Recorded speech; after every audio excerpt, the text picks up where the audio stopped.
क्या मान लिया जाए ये कि आज की ये पूरा का पूरा दिन इजराइल पर कहर का दिन साबित होने जा रहा है? क्योंकि शुरुआत जो सुबह से हुई थी वो अब लगातार जारी है। पहले गृह मंत्रालय को, इजराइल के गृह मंत्रालय के दफ्तर को निशाना बनाया जाता है, वो धू धू करके जल उठा है। इसकी खबर अभी थोड़ी देर पहले आपको अपने चैनल टाइम्स एक्सप्रेस ने दिखाई थी। और अब देखिए, एक के बाद एक कई बड़े हमले ईरान की तरफ से इजराइल पर किए गए। उनकी एक एक तस्वीर आपको दिखाऊंगा और उसके बाद कैसे भगदड़ जैसे हालात इजराइल के अंदर बने हुए हैं वो दिखाऊंगा। फर्क नहीं पड़ रहा ना प्रधानमंत्री को, ना उनके कैबिनेट मंत्री को, ना किसी बड़े अधिकारी को। क्यों? क्योंकि उनके पास तो भैया आयरन डोम और सब तमाम सुविधा, बंकर, बहुत सेफली बनाए गए बंकर है। फर्क पड़ रहा है इजराइल के लोगों को और इसीलिए उनका गुस्सा लगातार बढ़ रहा है। यही नहीं, आज आपको दिखाऊंगा कि अपनी सत्ता जाने के डर से अब इतने बौखला गए बेंजामिन नेतन्याहू कि अब बेसब्र हो गए। उन्होंने सीधे सीधे किसी और को नहीं, अमेरिका को चुनौती दे डाली है। उन्होंने अमेरिका को चुनौती देते हुए क्या कहा वो सुनाऊंगा और उसका पलटवार भी दिखाऊंगा। अमेरिका ने साफ साफ लफ्जों में बता दिया कि दरअसल ये युद्ध तुम्हारा था, तुमने हमला किया था। इजराइल ने ईरान पर हमला इसलिए किया क्योंकि वो ईरान पर हमला करके बेंजामिन नेतन्याहू अपनी कुर्सी बचाए रखना चाहते थे। यानी अमेरिका से इजराइल की ठन चुकी है। मानिए मत मानिए कि ईरान के साथ अमेरिका आया हो या ना आया हो, लेकिन इजराइल को छोड़ दिया है। और इसी बीच एक और बुरी खबर इजराइल के लिए आई, जिस एक मिसाइल की वजह से इजराइल थोड़ा उछल रहा था या फिर यूं कहा जाए अपने आप को महफूज महसूस कर रहा था, वो खत्म हो गई है। तो वहीं ईरान ने अपना एक और जखीरा खोल दिया, वो भी देखिएगा। नमस्कार, मैं हूं प्रज्वल गौतम और आप देख रहे हैं टाइम्स एक्सप्रेस। पहले ताजा हमले देख लीजिए, ये ताजा हमले बताएंगे कि हालात वहां पर क्या है। पहले एक वीडियो देखिए। धुआं उठ रहा है, लगातार रेस्क्यू टीम नीचे काम कर रही है। मधुरेंद्र कुमार हैं, वो लिखते हैं तेल अवीव में बड़ी आग है। इजराइल पर ईरान के ताज़ा मिसाइल हमलों के बाद तेल अवीव में भीषण आग लग गई। घटनास्थल से धुएं के विशाल गुबार देखे गए। राहत और बचाव कार्य लगातार जारी है। मैं कह रहा हूं ना, इनके पास अब समय नहीं बचा, इनके पास है ही नहीं कि ये अपनी रक्षा कर पाए इजराइल। अब इससे उठकर चलिए यूक्रेन में जानते हैं क्या हो रहा है। एक वक्त में रूस से जो चल रहा था उसका तनाव, उसके बीच यूक्रेन को भर भर कर हथियार दिए गए। आज जानते हैं यूक्रेन की हालत क्या है।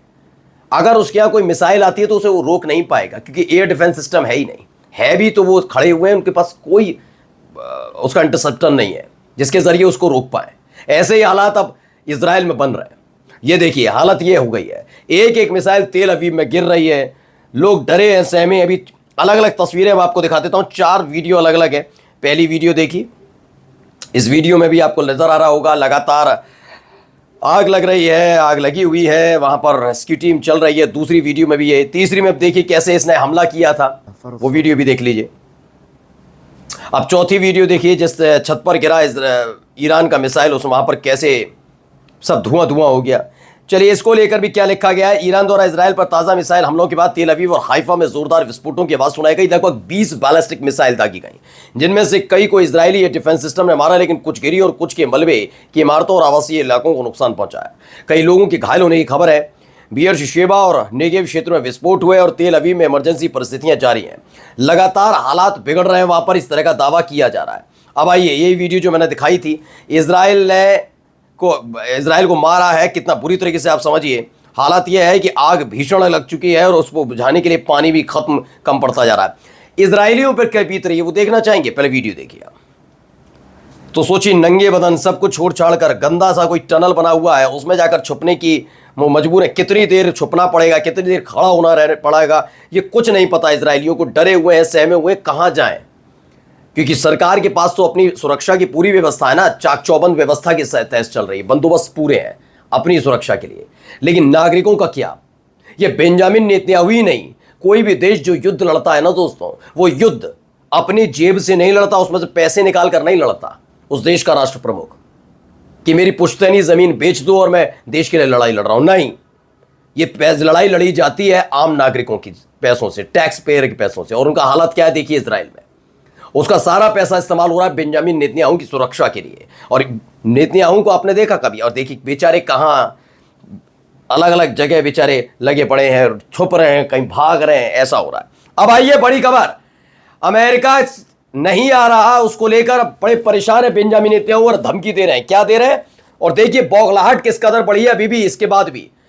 खबर है ब्रिक्स न्यूज की, Israel seriously consider physical raiding Iran Fordo nuclear facility if US does not join the war. Fox News report है, फॉक्स न्यूज ने बताया कि अगर अमेरिका साथ नहीं देता, अगर अमेरिका साथ नहीं आता, अगर अमेरिका इजराइल के साथ मिलकर इजराइल के इस न्यूक्लियर फैसिलिटी पर, जहां पर न्यूक्लियर बम बनाया जा रहा, परमाणु बम बनाया जाए, जो भी है, वहां पर हमला नहीं करता, तो अकेला अपने दम पर इजराइल फिजिकल रेड करेगा। यह दावा किया जा रहा है। आपसे संभाला नहीं जा रहा है कि आपके देश के अंदर इतनी मिसाइलें गिर रही हैं, आप ईरान में घुसकर फोर्डो न्यूक्लियर फैसिलिटी पर हमला करने का ऐलान कर रहे हैं। आप खुद सोचिए क्या हालात पैदा हो रहे हैं। वो भी तब जब अभी हाल ही में रूस ने कह दिया मेरे 200 साइंटिस्ट हैं, ध्यान रखना, एक भी वापस नहीं बुला रहा हूं, और अब हमला ना हो जाए। उसके बाद देखिए ये क्यों हो रहा है वो भी आपको समझाऊंगा, लेकिन इससे पहले देखिए आज तक की खबर। क्या ट्रंप ने ईरान के सामने इजराइल को अकेला छोड़ा? इजराइल को युद्ध पड़ रहा महंगा, अब कब आएंगे ट्रंप? लगातार इस बात की उम्मीद है कब आएंगे ट्रंप। इजराइल से ज्यादा चिंता हमारी देश की मीडिया को हो रही है कि ट्रंप घुस जाए, युद्ध बढ़ जाए, इजराइल का साथ दे, जबरदस्ती इजराइल का साथ दिलवाने के लिए टिके पड़े, जबकि खुद ट्रंप की कुर्सी खतरे में पड़ गई। अभी हाल ही में मैंने दिखाई थी खबर आपको, इसलिए ट्रंप आ नहीं रहे। इजराइल बेसब्र हो रहा है, ईरान के सामने इजराइल को छोड़ दिया कि जो कर सको इस इजराइल के साथ करो। आइए अगली खबर देखिए, पहले बयान सुनिए अमेरिका की तरफ से, उसके बाद बताता हूं, सुनिए इनको। तो पहचान गए होंगे इनको, ये बिल क्लिंटन है, अमेरिका के पूर्व राष्ट्रपति। उन्होंने कहा कि आप जानते हैं ईरान के साथ इजराइल युद्ध क्यों लड़ रहा है? क्योंकि बेंजामिन नेतन्याहू को अपनी कुर्सी बचाए रखनी है, ताकत में रहना है, पावर में रहना है, प्रधानमंत्री बने रहना है, सिर्फ इसलिए। यह युद्ध ऐसे ही नहीं हुआ है, कोई जरूरत थी इसकी नहीं थी, लेकिन इजराइल ने ईरान पर हमला ही इसलिए किया क्योंकि फंसने वाले थे बेंजामिन नेतन्याहू, तो अपने देश को युद्ध की आग में झोंक दिया। भावनात्मक रूप से लोगों को राष्ट्रवाद से जोड़ने के लिए सब किया जा रहा है तमाशा। उन्होंने साफ साफ लफ्जों में बताया कोई जरूरत नहीं थी, लेकिन कुर्सी बचाने के लिए एक आदमी ने कैसे अपने देश को युद्ध में झोंका है, इसका खुलासा अमेरिका कर रहा है। यानी अमेरिका ने खुल्लम खुल्ला भी ईरान की परतें खोलनी शुरू कर दी और अकेला छोड़ दिया है। अब आइए बड़ी खबर, ईरान ऑब्जर्वर की है breaking, US official to Wall Street Journal, जो वहीं का एक अखबार है, उसको एक जानकारी दी। किसने? अमेरिकी अधिकारियों ने। उन्होंने बताया कि अगर इसी तरीके से संघर्ष जारी रहा ईरान इजराइल के बीच, तो इजराइल के पास जल्द ही एरो 3 मिसाइल खत्म हो जाएंगी टू इंटरसेप्ट करने के लिए। बैलिस्टिक मिसाइल को इंटरसेप्ट करने के लिए एरो 3 मिसाइल मुफीद बताई जाती है, लेकिन यह मिसाइल खत्म होने के कगार पर है। यह ज्यादा दिन चलने वाली नहीं है। यह कोई और नहीं कह रहा, कौन कहता है? इजराइल का दोस्त, उसका रक्षक, उसका कवच, यानी कि अमेरिका। अमेरिका इसकी पोल खोल रहा है इजराइल की एक एक करके कि भैया देख लो, थोड़े दिन के मेहमान हो, उसके बाद जो मिसाइलें गिरेंगी बस उनसे नुकसान ही नुकसान होगा, कर कुछ नहीं पाओगे छटपटाने के अलावा।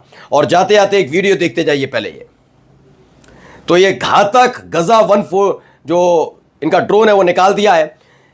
ईरान ने सबके सामने रखा कि इसका इस्तेमाल अब किया जाएगा, यानी इजराइल में कौन जाएगा? गजा नाम की ड्रोन, द लॉन्ग रेंज हीजा गजा।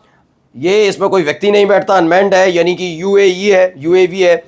ये तकरीबन 2000 किलोमीटर तक हमला करने की क्षमता रखता है। यानी कुल मिलाकर इजराइल अपने तोप खाने से माफी चाहूंगा मिसाइल्स, बड़ी बड़ी मिसाइल्स निकाल चुका है, बैलिस्टिक मिसाइल निकाल चुका है, ये घातक ड्रोन निकाल चुका है।